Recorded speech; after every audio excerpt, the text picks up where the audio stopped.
When you think of bamboo and electricity, what is the first thing that comes to mind?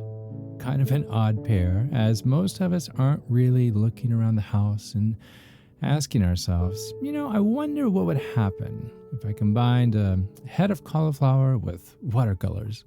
Well, you would probably have a very messy head of cauliflower, I would imagine.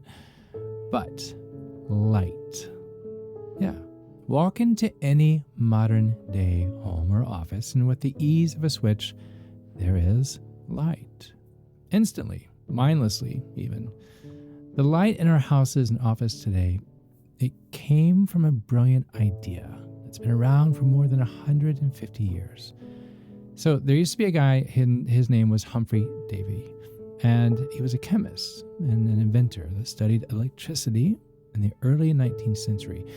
And he invented an electric battery.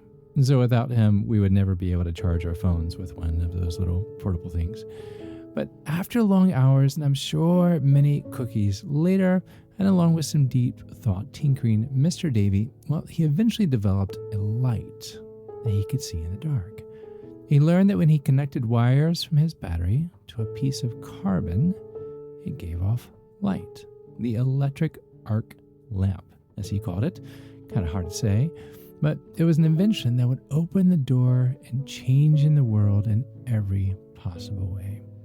So, a number of inventors, they had produced light bulbs, quote unquote, over the next 70 years. But no one had cracked the code enough for those light bulbs to be of commercial use. But in 1850, an English physicist named Joseph Wilson Swan, he enclosed the carbonized paper filaments in a glass bulb to create a light bulb. The problem being, however, is his light bulb had a shorter lifespan than others. Fast forward to a guy that you eventually will have heard of, Thomas Edison, as he tweaked Swan's design by using metal fibers instead of paper, but eventually learned that carbonized bamboo filament could last for more than 1,200 hours. This was the breakthrough the world needed without even realizing it needed it. To remove the science class from the conversation, this turned into the first commercially produced light bulb. It was created and marketed by Edison's firm, the Edison Electric Light Company. Ta-da! Light.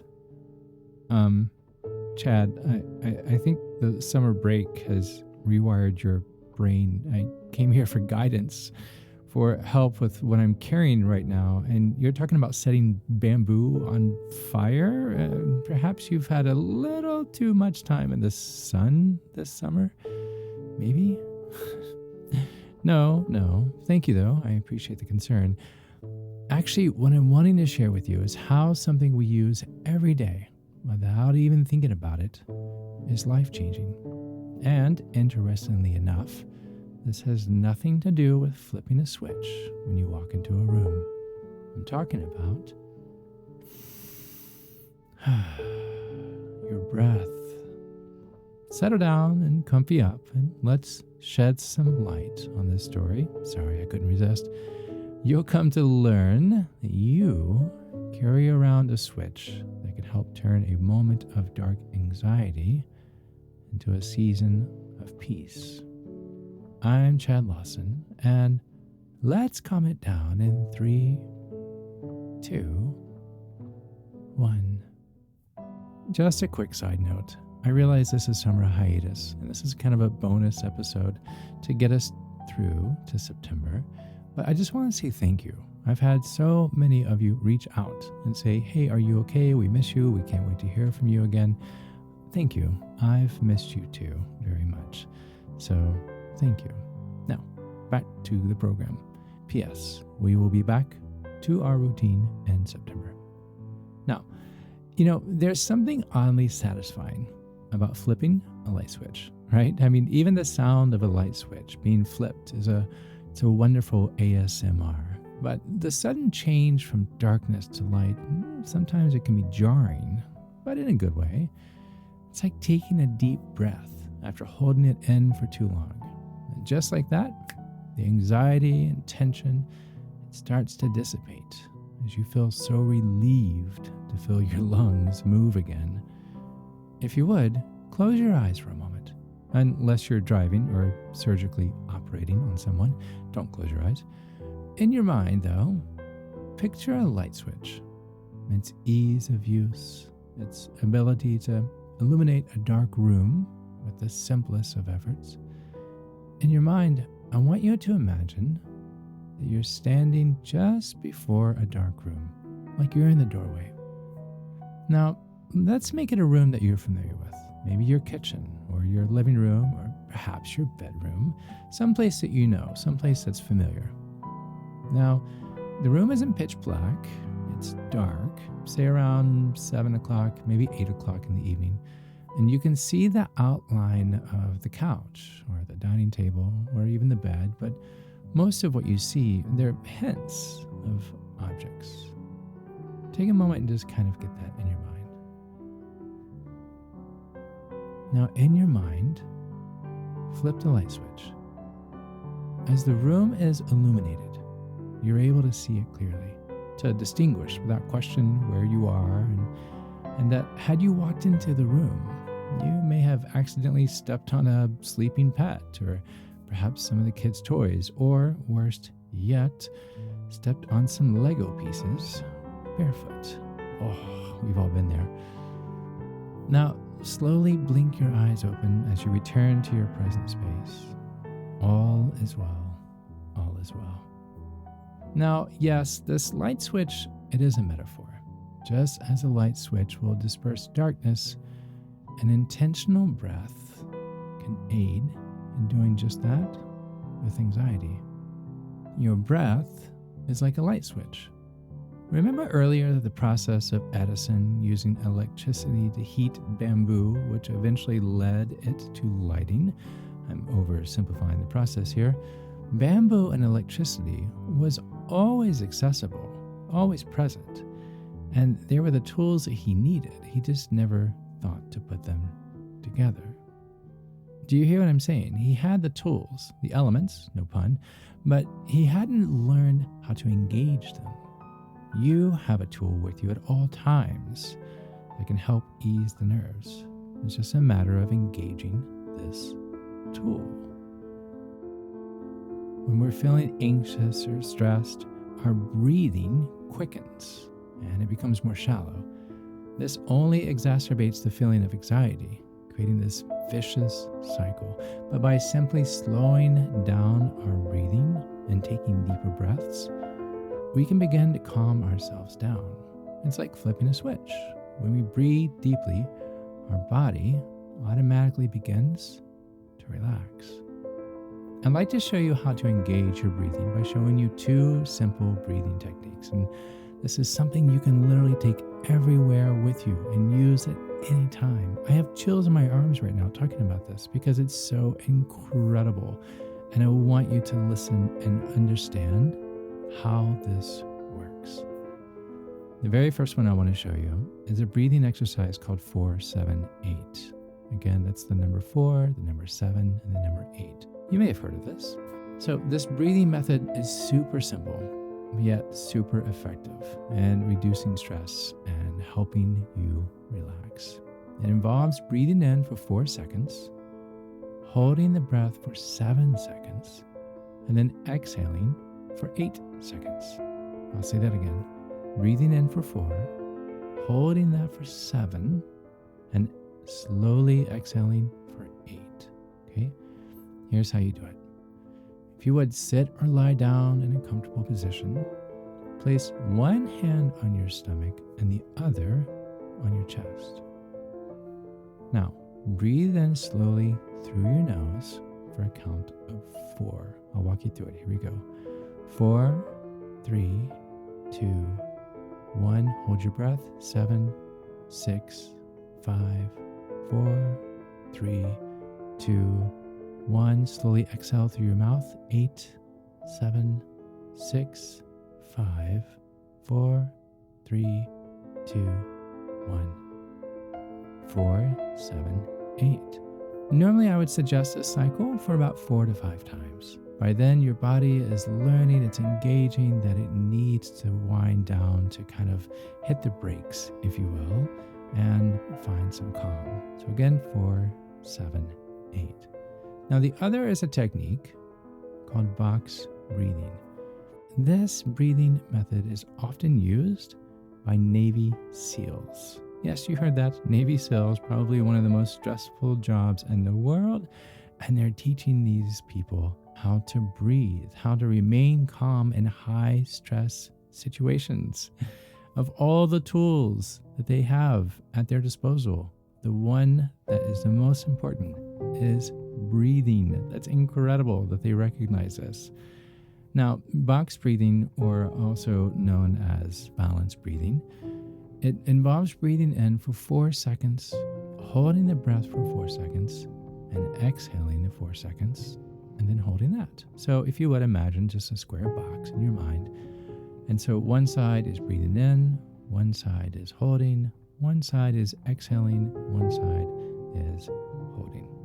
Here's how we do it. Okay, are you ready? If you would, sit or lie down in a comfortable position if you haven't moved yet. Place one hand on your stomach and the other on your chest. Now, breathe in slowly through your nose for a count of 4, 3, 2, 1. Hold your breath. 4, 3, 2, 1. Exhale through your mouth. 4, 3, 2, 1. Hold your breath. 4, 3, 2, 1. And so we repeat this box cycle 4 or 5 more times. You can go longer if you would like. Honestly, I wouldn't suggest more than 10, to be truthful, because by that time your body is engaged and your body is recognizing that it's trying to calm, right? Now, both of these breathing techniques, they can be done anywhere at any time. Next time you're feeling anxious or stressed, try one of these methods to help calm yourself down. You have what you need to help ease the mind when anxiety Google Maps your address. And rather than answering the door when it knocks, try one of these breathing techniques. Now, full transparency, will this work for every situation? No, it will not. 2 key points. As with anything, the more you practice, the better you get. The more you practice one of these exercises throughout the day, you're going to notice that things that used to stress you out, perhaps they stress you less, or in some cases, no longer stress you at all. But it takes repetition and practice and just getting used to this to get there. Now, the other key point is sometimes experiences need more than just bamboo and electricity. Sometimes, instead of a light bulb, we need a spotlight or even a lighthouse, meaning we need help. We need something bigger than ourselves. And that help can be a close friend or a family member, or better yet, a professional therapist or caregiver. Don't be shy. Professionals have been helping people light rooms for decades. Think of them as an emotional electrician. I like that. When you find yourself standing at the doorway of a dark room, take a moment, take a breath, go through these steps, and turn on the breath switch. The door to the light will open. Really quickly, the first step is acknowledging that you're in a dark room. This can be a metaphor for any challenging situation you find yourself in. It's important to recognize you're in a difficult place before you can begin to find your way out. I'm going to say that again. It's important to recognize that you're in a difficult spot before you can begin to find your way out. Now, the second step is taking a deep breath. This will help you center yourself and focus on the task at hand. Now, the third step is to remember that there is a light switch in the room. This represents the hope, the possibility that exists even in the darkest of situations. There is a light switch in the room. The fourth step is to reach out and to turn on the light switch. This is taking action to bring light into your situation. don't let that one pass by. This step, the fourth step, is to reach out, turn on the light switch, as this is taking action to bring light into your situation. Now, the fifth and final step is the key. Keep breathing. This represents the continuous flow of hope and possibility that exists even in the darkest of situations. There is hope. There is a light switch. Sometimes light switches need to be bigger than the others. But taking action to bring light into your situation is key.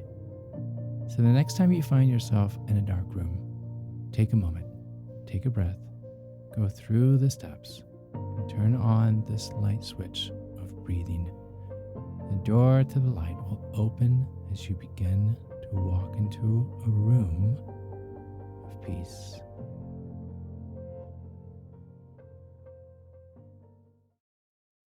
For more episodes, concert dates, or to send me some delicious chocolate chip cookies, visit calmness.podcast.com. This podcast was written and produced by yours truly, Chad Lawson, composer, pianist, and nationally recognized sweet tooth. Now, before we part ways, I want to remind you that the views, expressions, and techniques in this episode are of my personal opinion and not intended to serve as a substitute for medical advice or diagnoses rendered to you by your individual doctor or other healthcare provider. Please seek the advice of a licensed physician or therapist for any medical or emotional concerns. I'm not a licensed therapist or physician, but I am an empath by nature, and I hope this and future podcast episodes can aid your emotional needs. To find a list of licensed professionals in your area, visit calmness.podcast.com. And if you enjoy this podcast and want to support the time, the person involved, and content you hear each week, please consider pitching in $2 or $3 a month. Your contribution will help keep this podcast ad-free. Visit calmness.podcast.com, look for the white coffee cup with the heart in the center, or scan the QR code at the bottom of the page. Again, calmness.podcast.com. Remember, be kind to your mind. And join me next week as we calm it down.